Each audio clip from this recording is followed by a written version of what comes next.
I am deeply and profoundly invested in action movies and the gentle himbos who star in them, which is to say that I love Keanu Reeves. I'm definitely not alone in this, and he's definitely having something of an internet renaissance at the moment. It's kind of difficult to pin down what's so great about him, but it's hard not to like a man who puts just as much enthusiasm into My Own Private Idaho as he does into John Wick. Keanu Reeves just likes movies, and that's nice. He's the kind of man you look at and go, he has a kind face and he would not betray me. I firmly believe this. But this podcast, unfortunately, isn't actually about Keanu Reeves. Give it like 3 more episodes, and I'll probably get there, to be totally honest with you. It's actually about comic books. What do Keanu Reeves and comic books have in common? Well, Keanu wrote one. It's an action comic called Berserker about a half-man, half-god, cursed and compelled to violence. I'm obviously quoting the press release here. I'm not that melodramatic. Ordinarily, this wouldn't be worth talking about, because Keanu is a nice man with impeccable taste, and I love a character whose entire arc is him struggling with the compulsion to beat people to a bloody pulp. But he's releasing the comic through Boom Studios, and they've chosen to market the comic book through fundraising platform Kickstarter. And I've got beef. So instead of serenely talking about Keanu Reeves for 20 minutes, I'm dipping my toe into the toxic pool of comic book publishing. Join me. I'm Alex, this is Pop Culture Boner, the podcast edition, and today I'm thinking about the comic book industry.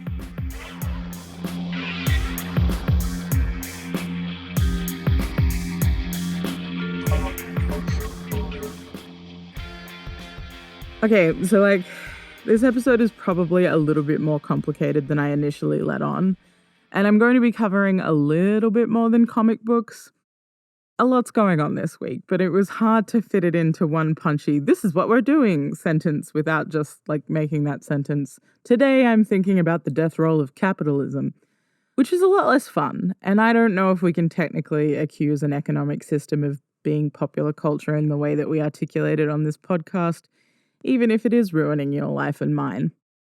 What I'm actually interested in here is the way that Boom Studios, a well-established comic book studio that has deals with Netflix and Fox, has opted to use Kickstarter, a fundraising platform used by smaller creators to self-fund projects, as a marketing tool. This is essentially a very large and well-funded publisher disrupting a space used by smaller, independent creators and publishing houses in a way that will likely have long-term repercussions for people looking to get their start on the platform. I know from the perspective of the average consumer, the presence of a big name on a fundraising platform doesn't necessarily scream red flag. Like most consumer goods, we're often pretty far removed from the means of production, so it can be kind of easy to overlook problems just by way of ignorance. It's sort of like the food industry. Did you know, for example, that most of the world's chocolate is produced using child labor? And despite consistent lobbying from basically everybody, Nestle, Mars, and Hershey's still can't guarantee that their products are made without exploiting children. I'm going to say likely not, because you don't have to see how it's made. These things just appear on shelves, apparently available for your convenience. There's not a lot of prompting to think about the broader production of the items themselves. And there should be. So I thought today we could interrogate how comic books are made in the United States by deconstructing the process, the newfound digital proximity to creators, and the impact this has on actual content creation. It's not the huge and morally bankrupt can of worms that is the global food supply, but it's interesting nonetheless. I'll leave you some reading material about chocolate in the episode notes. Anyway, let's start with a hypothetical. You'll forgive me for the fictional jumpstart, but we're going to go over how capitalism slowly ruins us all, so I'm trying to keep it light. But let's say you're a fine young homosexual with some artistic flair. You've spent every night of your youth either reading comic books or drawing, and you think, one day I'm going to do that. Skip forward a few years, you're in the US, and you're full of ideas and art school debt. You're ready for your dream job. Where do you start? Chances are you might take a look at Boom Studios. Boom has a reputation for producing progressive content that's both fun and political. Their titles often include characters who are absent from traditional comics publishing, like women, queer people, and people of color. On top of that, many of their creators are young people from diverse backgrounds, which lends some credibility to their claims of being a friendly and progressive publishing company. They've got some award-winning originals like Giant Days and Lumberjanes, which both feature queer romances. Plus, they've got some killer IPs like Buffy the Vampire Slayer and Jim Henson's Dark Crystal. They've got a freshly inked first look deal with Netflix, meaning that there's a good chance something you work on might make it onto the big screen. How exciting! Plus, they have a really heavy presence at your art school's open day, and your art school isn't actively trying to dick you over. So, with all that in mind, it would be pretty easy to look at a great range of content that's actively including marginalized identities as part of its storytelling, breathe a big sigh of relief, and take that job. What could possibly go wrong? Well, a few things. For one, you're probably not walking into a regular 9 to 5 job. The American comic book industry relies really heavily on freelancers. And by relies heavily, I mean it basically runs on them. Like, there's a hamster wheel of people with no health insurance, and the faster their little legs pump, the quicker issues of RoboCop come out. One thing a lot of people who casually consume comic books probably don't realize is that a lot of people touch that comic before it ever makes it to your shelf. You've got a writer, a penciler, an inker, a flatter, a colorist, and a letterer who might all lay hands on your page at some point, with an editor acting as an overseer for each step.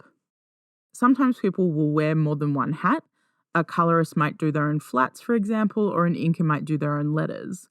These people are getting paid a page rate, and that page rate will vary wildly from publisher to publisher, from role to role, and from contributor to contributor. Imagining that you're pretty new to the game, it's going to be hard to work out what you're worth because a lot of the time publishers aren't telling. I was trying to find some rates that weren't anecdotal, provided by people I actually know who work in the industry, and boy was it difficult.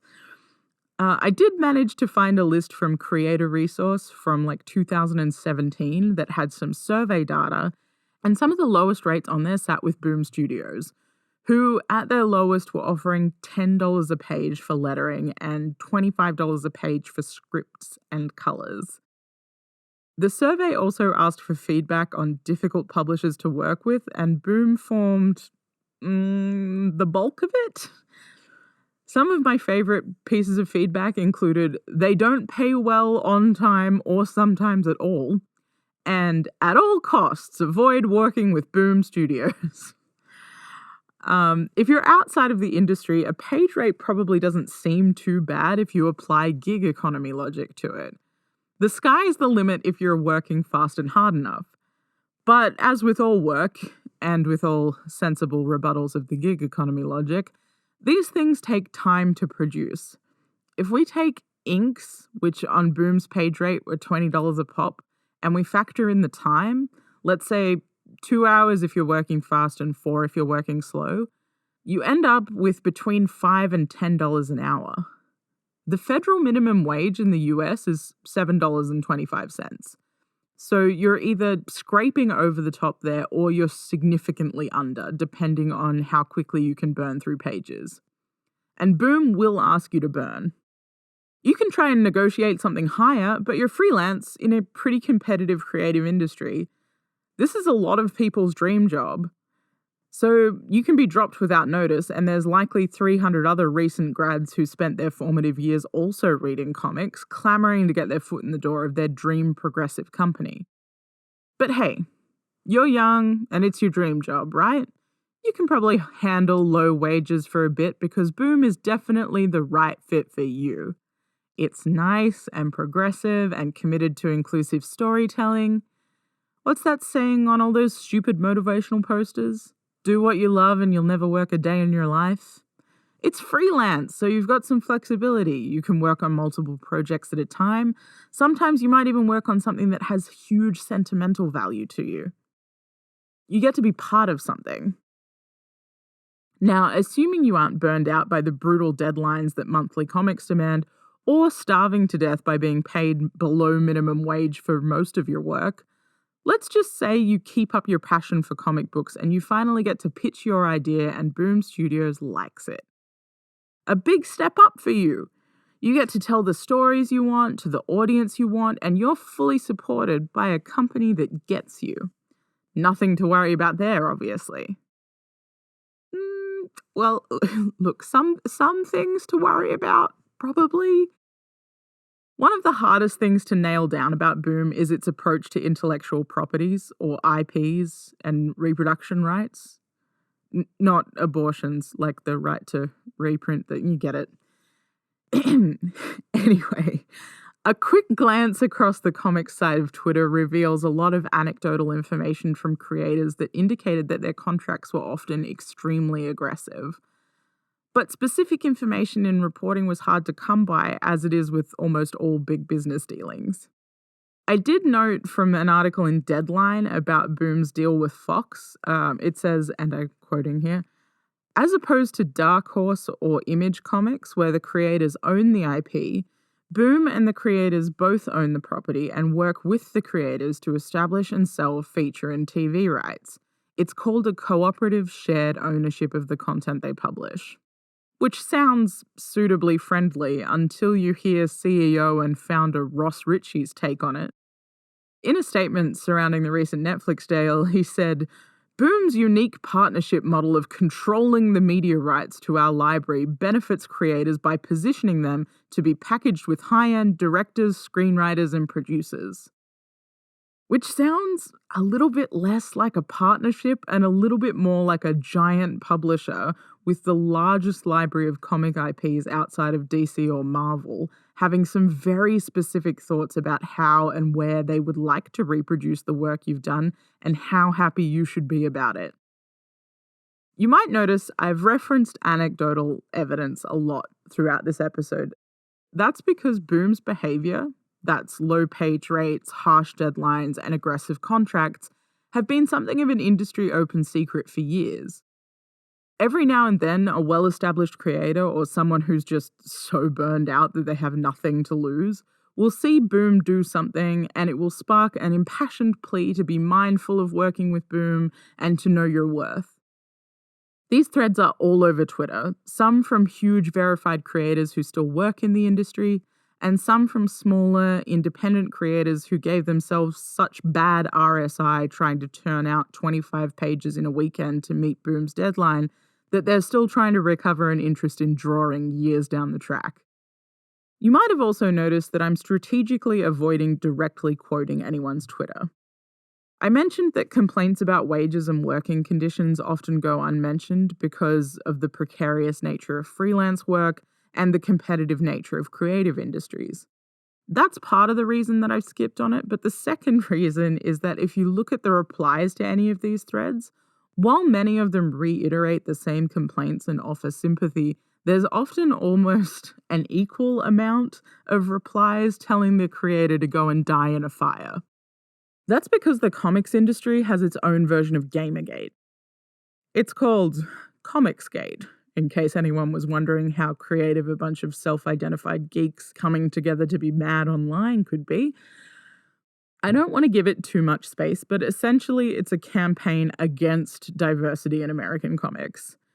They go after just about anyone with a pulse and a conscience, and while most creators will simply mute and block as needed, the threat of having a swarm of angry nerd children sicked on you still looms pretty large for a lot of people, particularly women and people of color and queer people who draw the majority of their ire. I will also note that a lot of the campaigns that the Comicsgate people run do tend to be extremely aggressive. So they'll involve doxing and threats and attempts to get creators fired from the positions that they hold. Which, in a roundabout way, kind of brings me to Kickstarter. A lot of artists turn to crowdfunding to get their projects off the ground.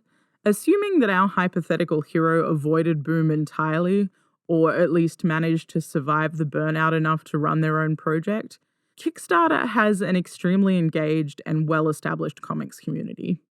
In fact, some comics creators use the platform so regularly and so successfully that they've been able to consolidate into small independent publishing houses. Take Spike Trotman, for example.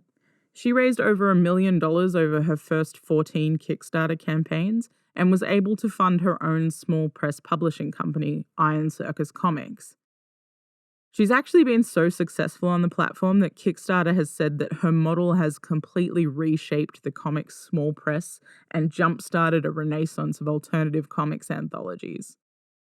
With such a well-established community comes a set of cultural norms, including transparency over how money is being spent, delivery roadmaps for the end product, and perhaps most attractively, bonus structures for creators embedded into the campaign goals for projects with multiple contributors. This type of initiative was pioneered by Iron Circus. For example, the fourth edition of their Smut Peddler anthology series included a $5 page rate increase for every $5,000 the Kickstarter made over its goal.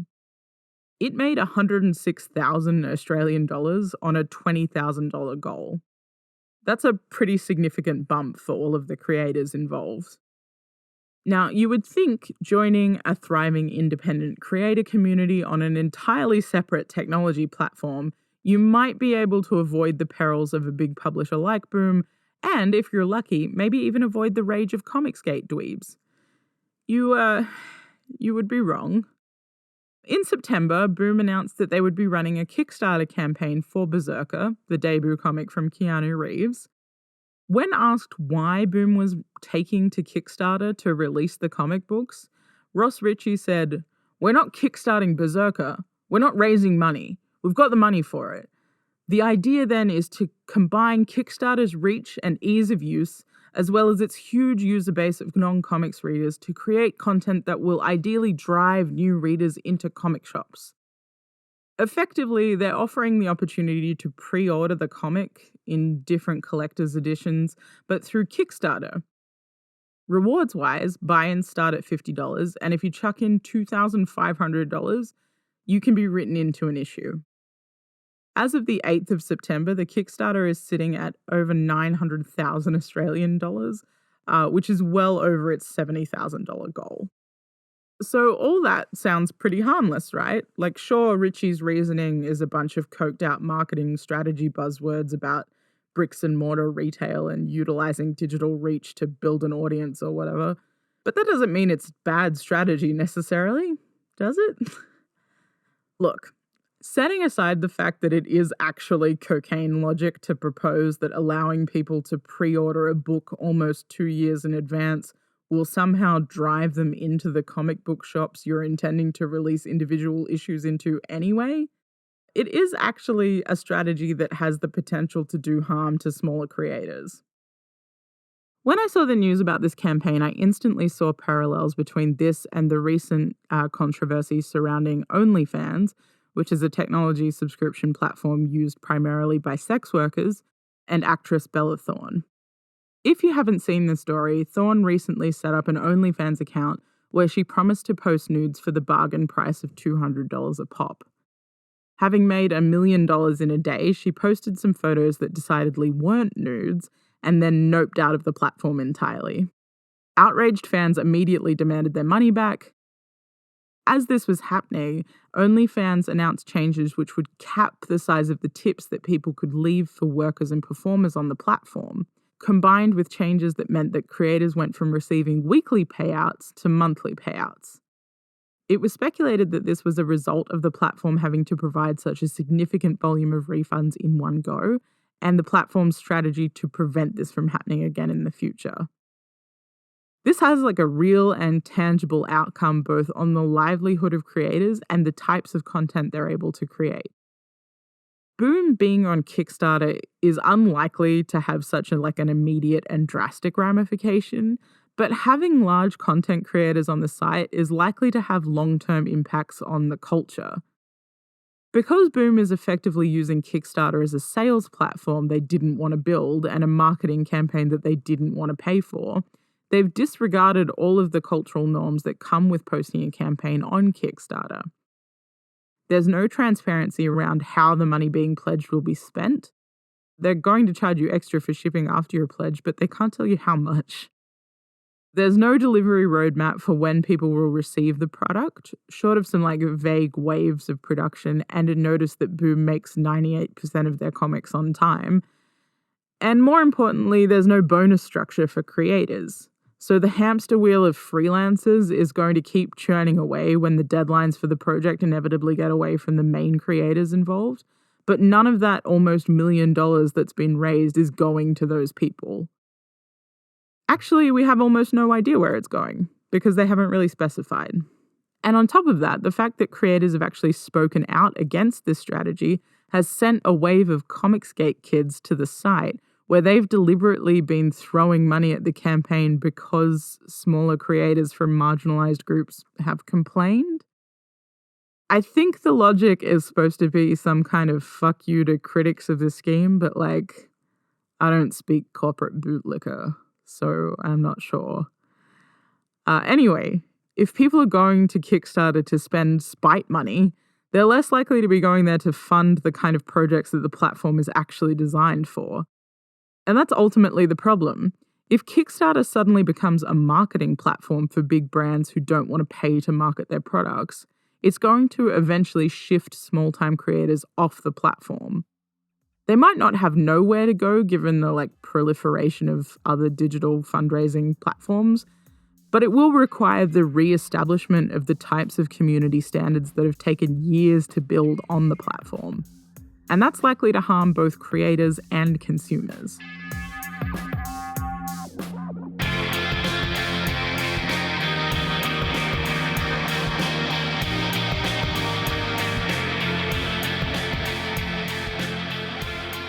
Well, this was my big comic book rant. It had to be done. Boom is trying their darndest to tarnish my boy Keanu's name with their terrible business practices, and I will not stand for it. I want to say a big thank you to my girl Liz for pointing this one out to me. Without her help, I would never have gotten to write the Fuck You Boom Studios and the horse they rode in on Peace that I have desired for so long. If you have some opinions on comic books or Keanu Reeves' gentle himbo nature, hit me up next time you see me at the pub. Peace.